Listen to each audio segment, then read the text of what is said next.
Kamino fue uno de los lugares militares más estratégicamente importantes de toda la galaxia, y la defensa de este planeta era imperativa para mantener el esfuerzo bélico de la República, porque fue aquí donde se creó la totalidad de la principal fuerza de combate de la República, el Ejército Clon. Cada legión clon, batallón, piloto y comando comenzó en Kamino, y si caía, la República básicamente perdería la guerra.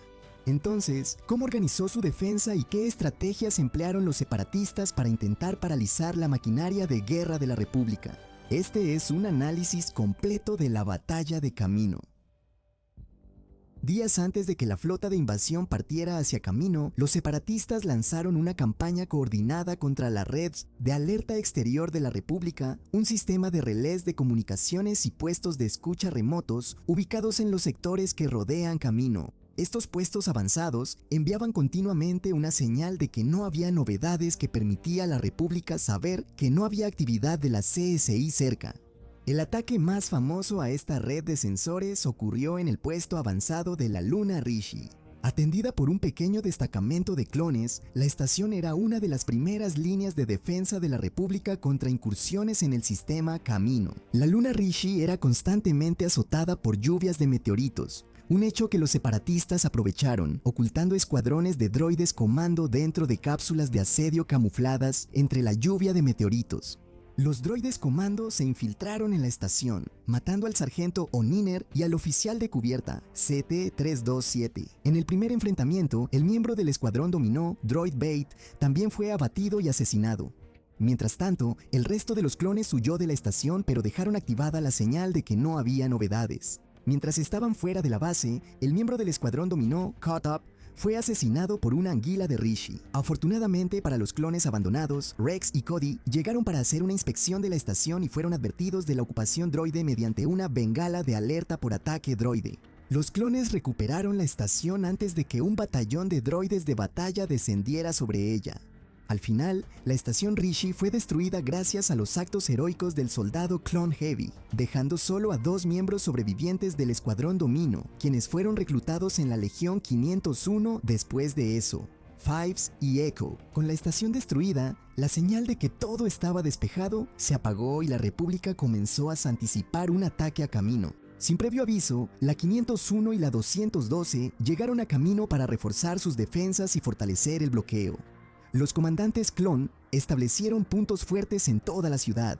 El capitán Rex y el comandante Cody se movían continuamente por la infraestructura de Kamino para ofrecer apoyo. Mientras tanto, los comandantes ARC Blitz, Colt y Havoc desplegaron soldados por toda la ciudad Tipoca. El comandante Havoc coordinó la defensa de los hangares, mientras que el comandante Colt se movió más hacia el interior y defendió los pasillos de Kamino.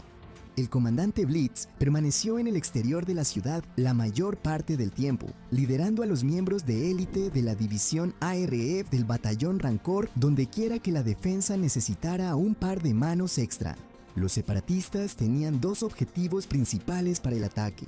El primero era el Centro de Preservación de ADN Clon, donde la plantilla genética original de Jango Fett permanecía resguardada junto con innumerables registros esenciales para la producción continua de futuras generaciones de clones. Sin esa plantilla, el programa de clonación de la República se detendría por completo, sin importar cuántas instalaciones en el planeta siguieran en pie. El segundo objetivo eran los enormes barracones de clones, donde miles de cadetes y soldados clon por igual se preparaban para ser desplegados por toda la galaxia. Justo cuando la República se acomodaba en sus formaciones, el General Grievous llegó. Los pilotos de cazas estelares completaron sus revisiones finales de sistemas y encendieron sus motores, mientras que muy abajo, los soldados clon sujetaban sus rifles blaster en las plataformas de aterrizaje empapadas por la lluvia. El ataque estaba listo para comenzar. El corazón de la formación defensiva de la República consistía en 11 destructores estelares clase Venator, la columna vertebral de la Armada de la República durante las guerras clon. Con más de 1 kilómetro de largo, cada nave contaba con formidables baterías pesadas de turboláseres capaces de enfrentarse a naves capitales enemigas, mientras al mismo tiempo albergaban extensos hangares, permitiéndoles desplegar cientos de cazas estelares y cañoneras en la batalla. Estos destructores estelares estaban organizados en una formación cuidadosamente escalonada, con 5 naves formando la primera línea principal, posicionadas lado a lado frente a la salida del hiperespacio hacia Camino. No muy lejos detrás de ellos, había una segunda línea de 6 Venators adicionales, escalonados de manera que cada uno tuviera claros campos de tiro entre las naves de adelante. Aquí, la línea delantera absorbería el asalto inicial separatista, mientras que el segundo escalón reforzaría cualquier sección que estuviera bajo un ataque concentrado. Al mismo tiempo, ambas líneas podían superponer sus baterías de turboláseres contra los mismos objetivos, permitiendo que los Venators concentraran un fuego devastador sobre las naves enemigas. Si algún destructor estelar sufría una falla en los escudos o algún daño catastrófico, las naves adyacentes podían avanzar para cubrir la abertura antes de que el enemigo la aprovechara. Apoyando a los Venators, había 2 cruceros ligeros clase Ark-Widens. Estas eran naves de guerra considerablemente más pequeñas, pero su gran ventaja era la velocidad y la maniobrabilidad. Carecían de la misma potencia de fuego bruta que los Venators y, en su mayoría, sobresalían como naves de escolta, protegiendo a las naves capitales más grandes de cualquier amenaza de rápido movimiento y reforzando los sectores vulnerables antes de que los ataques enemigos pudieran romper las líneas aliadas. Sus perfiles compactos los convertían en objetivos difíciles para los turboláseres pesados separatistas y les permitían moverse entre las líneas de batalla de la República para enfrentarse a fragatas enemigas, interceptar bombarderos o perseguir naves dañadas. Completando las defensas de la República, había 2 naves de asalto clase Acclamator. Aunque inicialmente fueron diseñados como transportes militares, los Acclamator mantenían un arsenal impresionante, lo que los hacía altamente efectivos en la guerra naval.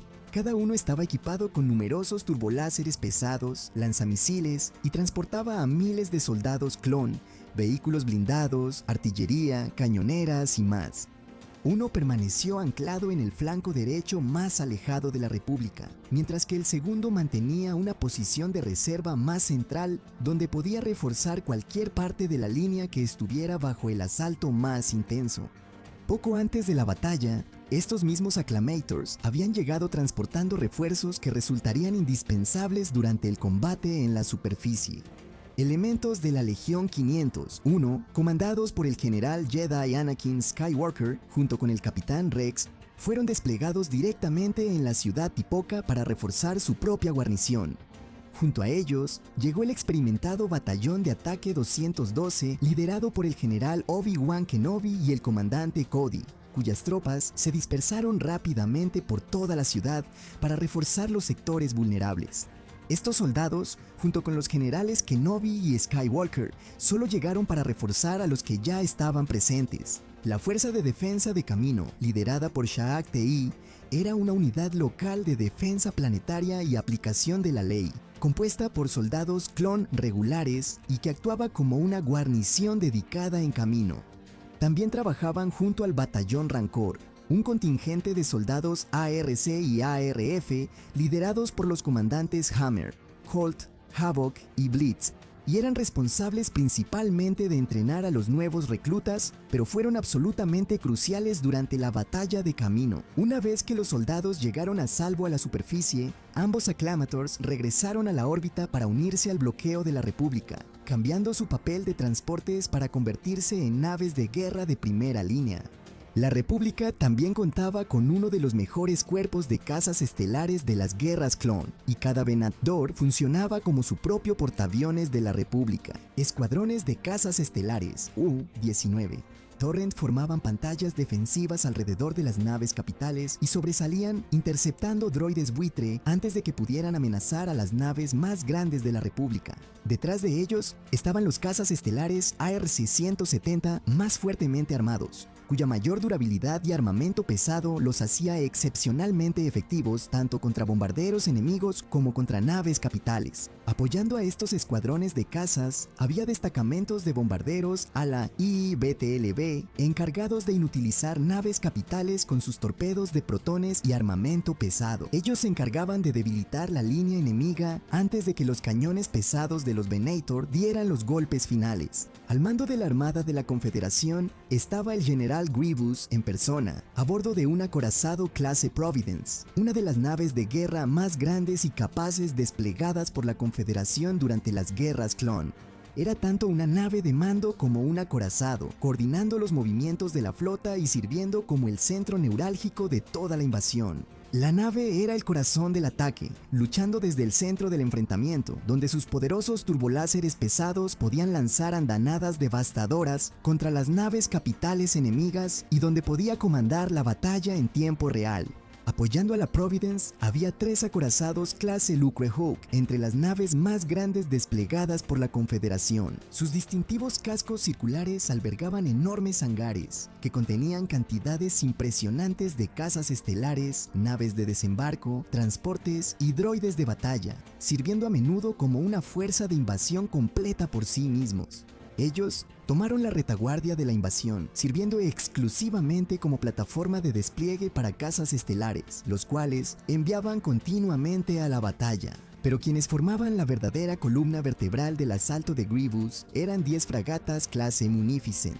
Eran más pequeñas que la Providence que las lideraba, pero estas elegantes naves de guerra eran los principales buques de línea de la Confederación, equipadas con potentes baterías de turboláseres pesados y un sistema de escudos respetable. Entre las Munificent se encontraban 3 destructores ligeros, clase Recusant, con cascos largos, estrechos y agresivamente aerodinámicos. Los Recusant tenían mucha velocidad y maniobrabilidad para su tamaño y sobresalían en atacar rápidamente a oponentes dañados o flanquear formaciones enemigas más lentas, prefiriendo generalmente enfrentarse a sus oponentes de frente en lugar de combatir de costado. Pero esta fuerza de invasión era más pequeña de lo que la República esperaba, especialmente contra un mundo tan fuertemente defendido como Camino. Grievous ordenó a la flota que asumiera la formación de ataque Eco 3, colocando cada nave en una formación de cuña para que las fragatas pudieran apoyar a las naves que tenían justo a su lado. Pero como los separatistas se enfrentaban a líneas fortificadas de destructores estelares Venator, no se esperaba que la línea del frente sobreviviera intacta. De hecho, Grievous anticipó perder varias naves antes de que la batalla siquiera llegara a su clímax, listo para sacrificar sus cruceros y fragatas en un ataque casi temerario, algo muy poco propio de Grievous. Pero todo esto era una distracción, y esas naves destruidas estaban cumpliendo un propósito muy diferente, sin que lo supieran los que estaban en la superficie del planeta. Ocultos bajo los interminables océanos de Camino se encontraban destacamentos de droides acuáticos de la serie AQ, unidades especializadas diseñadas para operaciones bajo el agua. A diferencia de los droides de batalla convencionales, que también se usaron en esta batalla, los droides acuáticos cumplían funciones relacionadas con la construcción, la recuperación y la ingeniería. Antes de que los separatistas siquiera llegaran, las unidades ya se habían infiltrado en las aguas de la ciudad Topoka y habían establecido posiciones de avanzada bajo las olas, listas para construir naves de asalto clase Tridente, mientras los escombros de las fragatas clase Munificent destruidas caían desde la órbita. Cuando los separatistas emergieron del hiperespacio sobre Camino, la batalla comenzó casi exactamente como lo planeó Grievous. La CSI llegó como una punta de lanza unificada, con los munificentes y recusantes formando después la vanguardia del asalto. Detrás de ellos, los acorazados Lucrehawk permanecían protegidos de los disparos provenientes de los Venators defensores, y sus enormes hangares ya comenzaban a abrirse mientras miles de cazas droide se preparaban para el lanzamiento. Al otro lado del campo de batalla, la flota de la República permanecía inmóvil. Los 11 destructores estelares clase Venator mantenían su formación sobre la ciudad Tipoca, con sus enormes cascos dispuestos como una gran muralla entre la armada separatista y las instalaciones de clonación debajo. Los pesados turboláseres estallaron desde ambas flotas simultáneamente, con brillantes ráfagas de energía azul y roja cruzando el vacío del espacio. Las baterías de los Venator desataron andanadas hacia las fragatas Munificent que se acercaban, mientras que las naves de guerra separatistas respondieron con sus propias ráfagas devastadoras. Grievous concentró su flota directamente contra la posición más fuerte de la República, pero a su vez, Grievous empezó a acumular bajas. Las fragatas se estaban desmoronando y sus escombros empezaron a llover sobre el planeta. Aún así, el general droide siguió avanzando. Anakin Skywalker lideró un asalto contra la formación avanzada de naves separatistas, encabezando un escuadrón de Y-Wings a su lado desde la cabina de su Interceptor Jedi Delta 7. Siguiendo su ejemplo, los enjambres de cazas estelares de la República se unieron a la refriega, atacando tanto a las naves capitales como a los cazas droides por igual. Miles de droides buitre salieron de sus bahías de lanzamiento y se dispersaron por la órbita de camino, mientras los bombarderos clase Hiena los seguían de cerca. Cualquier espacio vacío entre los dos ejércitos fue rápidamente ocupado por combates aéreos. Grievous continuó sacrificando sus naves de avanzada, empujándolas más profundo en las zonas de fuego de la República y haciéndolas caer en picada hacia los océanos profundos de abajo. Mientras miles de naves y cazas estelares luchaban sobre camino, la superficie del planeta al principio permaneció extrañamente silenciosa. Los clones defensores apostados en toda la ciudad Tipoca observaban los destellos lejanos de fuego de turboláser a través de las nubes de tormenta, sabiendo que sus compañeros estaban enfrascados en una lucha desesperada. Pero ocultas entre las olas que rodeaban camino estaban las fuerzas separatistas que nunca aparecieron en los sensores de la República. El general Jedi Obi-Wan Kenobi había sospechado que algo no estaba bien cuando vio los escombros caer hacia el planeta, pero su descubrimiento de las fábricas submarinas llegó demasiado tarde. Los Aqua Droids pululaban entre los restos, cortando los cascos dañados y reconstruyéndolos en plataformas de asalto completamente nuevas. El blindaje se remodeló en naves de desembarco y los sistemas internos de las naves fueron recableados y adaptados para su despliegue bajo el agua. En cuestión de momentos, naves de asalto clase Tridente comenzaron a emerger de los mares circundantes. Las puertas del hangar de camino estaban cerradas, pero eso no les sirvió de nada a los clones. El ejército defensor sintió cómo toda la estructura de la ciudad temblaba cuando las naves de asalto chocaron contra las plataformas de la ciudad.